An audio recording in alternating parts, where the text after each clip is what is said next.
नमस्कार सांग मैंने मुकादमिनी आपण मानकर सांग एवं मोटिवेशनल स्पीकर आज पुणी थे गोटे नुआ भिडियो आपण मान सामना को आसी जाइए सांग मैंने आज भिडियो बहुत खास हम कारण ये भिडियो मुझे 9टी एमती अभ्यास विषय कहि जो 9टी अभ्यास कौन धनी सफल व्यक्ति पाखे न था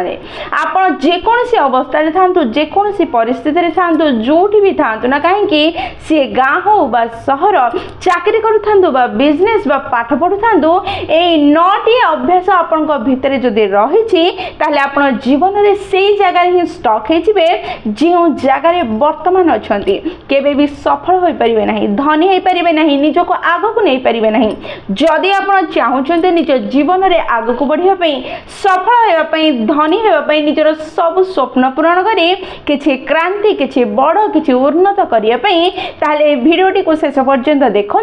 जदि 9टी अभ्यास जेकोसी गोटे भी अभ्यास आपन पाखरे अछि ताकू छाड़ी निज को उन्नत करंतु तेबे जाय आपण सफल हेबे नहले जीवन रे एबे जोठी अछंदी जेउ अवस्था रे अछंदी सेही अवस्था रे रहिबे बा ताठू खराब अवस्था को चली जिवे ताले चलंतु समय नष्ट न करी सेही 9टी अभ्यास को जानिबा एवं निज भितर उन्नति करिवार प्रयास करिबा निज को आगो को बढ़ाइबा माने प्रथम अभ्यास जहाँ धनी सफल व्यक्ति मानन पाखरे न थाए ता होचे प्रोक्रास्टिनेशन टाळीबार अभ्यास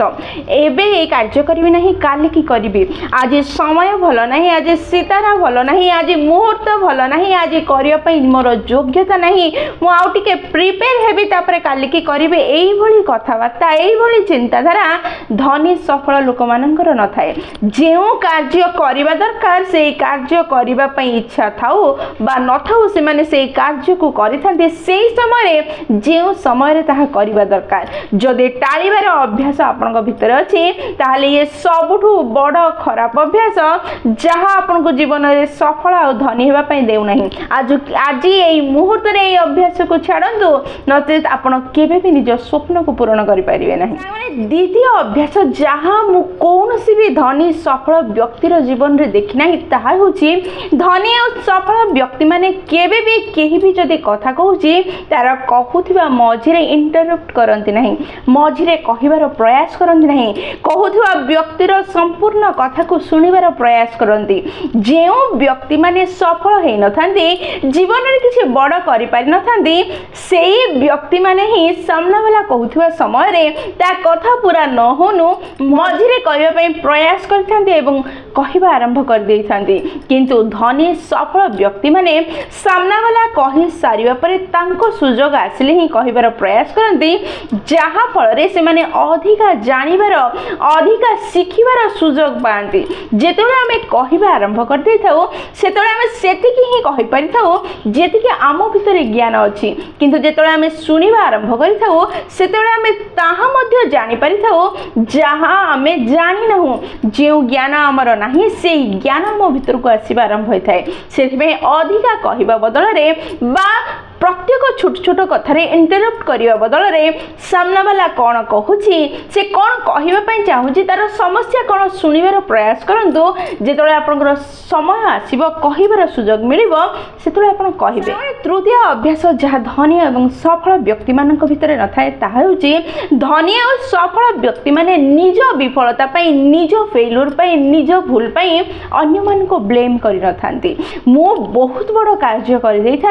बहुत बड़ काम कर देथांती जदि मो टीम मते सहाय्य करथांता मु आज बहुत बड़ मनीष होइथांती सफलतार शीर्ष रे पहुंची थांती जदि मो बापा मां मते एई शिक्षा देथांते मु किछि अलगा करंती जदि मो परिवार मते सपोर्ट करथांता जदि मो पाखरे एई साधन थांता मु आज दुनिया रो टॉप रे पहुंची थांती ए जो ब्लेम करिवार गेम अछि हुए तो ये टेम्पररी समय पई आपन को खुशी देई पारे आपन को मन को खुशी देई पारे आपनकर ईगो को शांत करि पारे किंतु ए जो टेम्पररी रो खुशी आपनकर जीवन जाकर दुखर कारण हो पारे आपन को सफलता ठारो आहुरी दूर को नहीं जाई पारे सेथि पई धनी और सफल लोक माने निज भूल रो निज विफलतार दायित्व निजे नियंती एवं अन्य मान को दोष दियंती नहीं सेही भूल रो किछि नुआ शिक्षा ग्रहण करंती द्वितीय थर प्रयास करबा समय से भूल जेमती न हुए ता प्रति ध्यान दियंती जहाँ फल से माने सफलतार निकट को जाती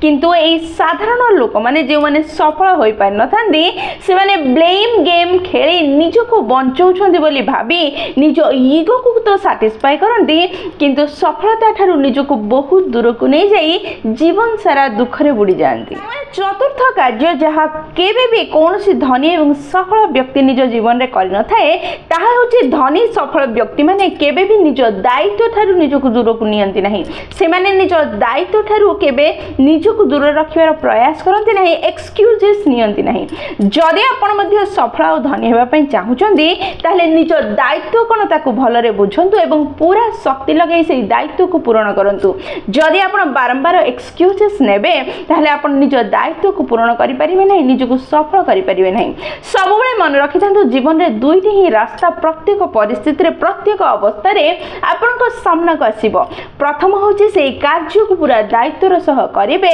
निजर पूरा शक्ति को व्यवहार करी। द्वितीय से कार्य न करिबा पई मिछ बहाना करिबे, एक्सक्यूजेस देई सेठु दूरी जिवे। सबबेले से कार्य को करिबार रास्ता को बाछिबार प्रयास करंतु जहां आपनकर दक्षता को बढ़ेबो, आपनकर एक्सपीरियंस को बढ़ेबो, आपनको उन्नत करिबो, सफल करिबो, सफलतार निकट को नै जिवो। सेथि पई एक्सक्यूजेस करिबा बंद करंतु। सांगने पंचम जिनस होछि not having clear goal and priorities. आपण जे कोनसी सफल और धनी व्यक्ति को देखंतु तार गोल कोन आ तार प्रायोरिटी कोन रहबो से पूरा क्लियर रखि थाए। यदि आपण को देखा ही जाउ नहीं आपण को जागा रे पहुंचीबे एवं से जागा रे पहुंचीबा पई को कार्य करिवे एवं को कार्य करिवे नहीं, तेबे आपण निज लक्ष्य को हासिल के परि करिवे। सेथिबे सर्वप्रथमे आपनकर जीवनर लक्ष्य कोन ताको क्लियरली डिफाइन करंतु एवं से लक्ष्य को पाइबा पई आपण को कार्य को प्रायोरिटी देबे, केउ कार्य को मुख्य बोली करिवे एवं केउ कार्य को करिवे नहीं ताको स्थिर करंतु एवं से सब कार्य करिबा आरंभ करंतु जेउ सब कार्य करिबा निहाती दरकार आपनकर लक्ष्य को हासिल करिया। सामने षष्ठ अभ्यास जहाँ कौनसी धनी सफल व्यक्ति भितर न थाए ताहा होछि सेल्फ नेगेटिव टॉक। जे कौनसी व्यक्ति बाहर रु किसी आपनको कहि देला ताहा आपण को ऊपर एते प्रभाव पकेबो नहीं जहाँ आपण निज सह निजे कथा होचंदे शांत रे एका बसला बेले कथा होचंदे माने मने मने भाबुछंती जेमिति कि हुए तो ए कार्य मो द्वारा हे परिबो नहीं, हुए तो मु ए कार्य करू करू फेल हे जिबी, मोर योग्यता ही नहीं ए कार्य करिया पई, मु सब बेले भूल करि दिए, सेथि पई मो जीवन रे अनेक दुख अछि, मो भितरे कोनोसी टैलेंट ही नहीं। एमिति अनेक कथा अछि जहाँ हमें निज मन भितरे निज भावी बा निजको निजे कही था जहाँ एमती गोटे पंकटे जो पंकरे थरे जदि आम फसीजा बाहर को बाहर कौन से रास्ता न थाए से निजको ये नेगेटिव टॉक ठारू दूर रखु। निज सह जिते भी आपण मन मन रे कथा आरंभ हुए निज निजर जो नेगेटिव भावना सृष्टि हुए से जगार हटि जातु, किसी फिजिकल एक्टिविटी करूँ बा किसी भल गीत शुणु जहाँ आपण मूड को फ्रेश करदेव बा कौन भल बही पढ़ु बा जेकोसी गोटे बाहाना खोजतु जहाँ को व्यवहार करी आपण ये नेगेटिव टॉक ठारू निजको दूर को नेबे। यही परिस्थिति को एवॉइड करेंगे जहाँ आपन को सफल होबारे साहाय्य करिवो। एई गुण नेगेटिव कथा हबार गुण कौन सफल धनी व्यक्ति भितर न थाए, सेथि पई ही से माने सफल हे पारन। माने सप्तम अभ्यास जहाँ कौन धनी सफल व्यक्ति भितर न थाए ताहा होची फालतू जिनस किनिबारे से माने निज कष्टार्जित को केबे भी खर्च करि न थांदी। जेति भी धनी व्यक्ति अछंती सफल व्यक्ति अछंती से माने जहाँ दरकार जेति दरकार सेति ही खर्च करंती, ताठारो अधिका टंका खर्च करिया पई से माने पसंद कर न थांदी। जेतोले कि जे माने धनी प्रकृति रे होई न थांदी से माने निजको धनी देखिया पई फालतू जिनस सब किनि थांती, फालतू रे निजर कष्टार्जित टंका को खर्च कर देई थांती। जेउ टंका को से माने इन्वेस्ट करी अधिका टंका रोजगार करी प्रकृति रे निजको धनी करि पारि थांदे। सेथि पई संग माने जदि निजको धनी करिया पई चाहुचंदी सफल करिया पई चाहुचंदी निज कष्टार्जित कोठी खर्च करिबा दरकार कोठी नाही तार ज्ञान रखिबा निहाती दरकार। फालतू जिनस किनिबारे निज टंका खर्च करिबार कोनोसी आवश्यकता नाही। माने अष्टम अभ्यास ହେଉଛି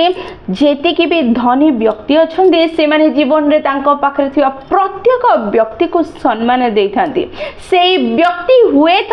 ଆପଣଙ୍କ ଠାରୁ କମ୍ ପାଠ ପଢ଼ିଥାଇପାରେ, କମ୍ ରୋଜଗାର କରିଥାଇପାରେ, କମ୍ ଶିକ୍ଷିତ ହୋଇଥାଇପାରେ, ସେ ଯେକୌଣସି ସ୍ଥିତିରେ ଥାଉ ନା କାହିଁକି ସାମ୍ନା ବାଲାକୁ ସମ୍ମାନ ଦେବାର ଅଭ୍ୟାସ ଧନୀ ଆଉ ସଫଳ ବ୍ୟକ୍ତିମାନଙ୍କ ପାଖରେ ଥାଏ। ସେଇ ବ୍ୟକ୍ତି କୌଣସି ରେଷ୍ଟୁରାଣ୍ଟର ୱେଟର ହେଉ ବା କାରର ଡ୍ରାଇଭର, ସେ ତାକୁ ସମ୍ମାନ ଦେଇଥାଏ। ତା ଦୁଃଖ କଷ୍ଟକୁ ଦୂର କରିବା ପାଇଁ ହୁଏତ ସାହାଯ୍ୟ କରିପାରେ ବା ନ କରିପାରେ, କିନ୍ତୁ ସମ୍ମାନ ଦେବାରେ କୌଣସି ଅଭାବ କରିନଥାଏ, ଯାହା ସେମାନଙ୍କୁ ସଫଳ ଏବଂ ଧନୀ ହେବାରେ ସୁଖୀ ହେବାରେ ସାହାଯ୍ୟ କରିଥାଏ। ମାନେ ନବମ ଶେଷ ଅଭ୍ୟାସ ଯାହା କୌଣସି ପ୍ରକୃତ ଧନୀ ବ୍ୟକ୍ତି ସଫଳ ବ୍ୟକ୍ତି ପାଖରେ ନଥାଏ, ତାହା ହେଉଛି ଏକ୍ସେସିଭ ଡ୍ରଗ୍ସ, ଆଲକୋହଲ, ସ୍ମୋକିଂର ବ୍ୟବହାର କରିବା। ସାଧାରଣତଃ ଲୋକମାନେ ଏହି ଡ୍ରଗ୍ସ ଆଉ ସ୍ମୋକିଂ ଆଉ ଆଲକୋହଲକୁ ଏଥିପାଇଁ ବ୍ୟବହାର କରନ୍ତି କାରଣ ଏହା ଗୋଟେ ଆର୍ଟିଫିସିଆଲ ନିଶା ପ୍ରଦାନ କରିଥାଏ, ଯାହା ଅନୁଭବ କରିଥାଏ କି ଖୁସି ଲାଗୁଛି, ମଜା ଲାଗୁଛି, ନିଜକୁ ଟେନସନରୁ ଫ୍ରି କରୁଛି। କିନ୍ତୁ ପ୍ରକୃତରେ ଯିଏ ଧନୀ ହେଇଥାଏ, ସଫଳ ହେଇଥାଏ, ସେଇ ବ୍ୟକ୍ତି ସଫଳତାର ଗୋଟେ ଏମିତି ନିଶା, ପ୍ରାକୃତିକ ନିଶାକୁ ଅନୁଭବ କରିପାରିଥାଏ ନିଜ କାର୍ଯ୍ୟରେ କି ସିଏ ନିଶା ତାକୁ ଆହୁରି ସଫଳ ହେବାରେ, ଆହୁରି ଆଗକୁ ଯିବାରେ, ଆହୁରି ଉନ୍ନତ ହେବାରେ ସାହାଯ୍ୟ କରିଥାଏ। ସାଙ୍ଗମାନେ ତାହେଲେ ଏହା ଥିଲା 9ଟି ଅଭ୍ୟାସ ଯାହା କୌଣସି ବି ଧନୀ ସଫଳ ବ୍ୟକ୍ତି ପାଖରେ ନଥାଏ। ଯଦି ଆପଣଙ୍କ ପାଖରେ ଏଇ 9ଟି ମଧ୍ୟରୁ ଗୋଟେ ଦିଟା ବା ସବୁ ଅଛି, ତାହେଲେ ପ୍ରୟାସ କରନ୍ତୁ ଏହି ସବୁ ଅଭ୍ୟାସ ଠାରୁ ନିଜକୁ ଦୂରକୁ ନେବେ, ଯାହାଫଳରେ ଆପଣ ନିଜ ଜୀବନରେ ନିଜକୁ ଉନ୍ନତ କରିପାରିବେ ଏବଂ ସଫଳ ସୁଖୀ କରିପାରିବେ। ସାଙ୍ଗମାନେ ମୋତେ କମେଣ୍ଟରେ ଜଣାଇବାର ପ୍ରୟାସ କରନ୍ତୁ କି ଆପଣ ଏହି 9ଟି ପଏଣ୍ଟରୁ କେଉଁ ଗୋଟେ ଦିଟା ତିନିଟା ପଏଣ୍ଟକୁ ଧରିପାରିଲେ, ବୁଝିପାରିଲେ, ଯେଉଁ ପରିବର୍ତ୍ତନ ଆଣିଲେ ଆପଣଙ୍କର ଜୀବନରେ ଉନ୍ନତି ହୋଇପାରିବ, ସଫଳ ହୋଇପାରିବେ ବୋଲି ଭାବୁଛନ୍ତି, ତାହା ନିଶ୍ଚୟ ଜଣାଇବେ। ଯଦି ଭିଡ଼ିଓଟି ଆପଣଙ୍କୁ ପସନ୍ଦ ଆସିଛି ତାହେଲେ ନିଶ୍ଚୟ ଲାଇକ୍, ସେୟାର ଆଉ କମେଣ୍ଟ କରିବେ। ଯଦି ପ୍ରଥମ ଥର ଆପଣମାନେ ଆମ ନୟନିକା ମୋଟିଭେସନ୍ ଚ୍ୟାନେଲକୁ ଆସିଛନ୍ତି, ଚ୍ୟାନେଲଟିକୁ ସବସ୍କ୍ରାଇବ୍ କରିଦେବେ ଏବଂ ପାଖରେ ଥିବା ବେଲ୍ ବଟନ୍ ଦବାଇ ଅଲ୍ ନୋଟିଫିକେସନ୍ ସେଟ୍ କରିଦେବେ, ଯାହାଦ୍ୱାରା ଯେତେବେଳେ ବି ଆମେ ଭିଡ଼ିଓ ପୋଷ୍ଟ କରିବୁ ସର୍ବପ୍ରଥମ ନୋଟିଫିକେସନ୍ ଆପଣଙ୍କ ପାଖରେ ପହଞ୍ଚିବ ଏବଂ ଆମକୁ କନେକ୍ଟ କରିଦେବ। ତାହେଲେ ମୁଁ ରହିଲି ସାଙ୍ଗମାନେ, ପୁଣି ଥରେ ଦେଖା ହେବ ଗୋଟେ ନୂଆ ଭିଡ଼ିଓରେ ନୂଆ ଟପିକ୍ ସହ। ସେହି ପର୍ଯ୍ୟନ୍ତ ନିଜର ଧ୍ୟାନ ରଖନ୍ତୁ ଏବଂ ବହୁତ ଖୁସିରେ ରୁହନ୍ତୁ, କାରଣ ଖୁସିରେ ରହିବା ବହୁତ ଜରୁରୀ। ଜୟ ଜଗନ୍ନାଥ।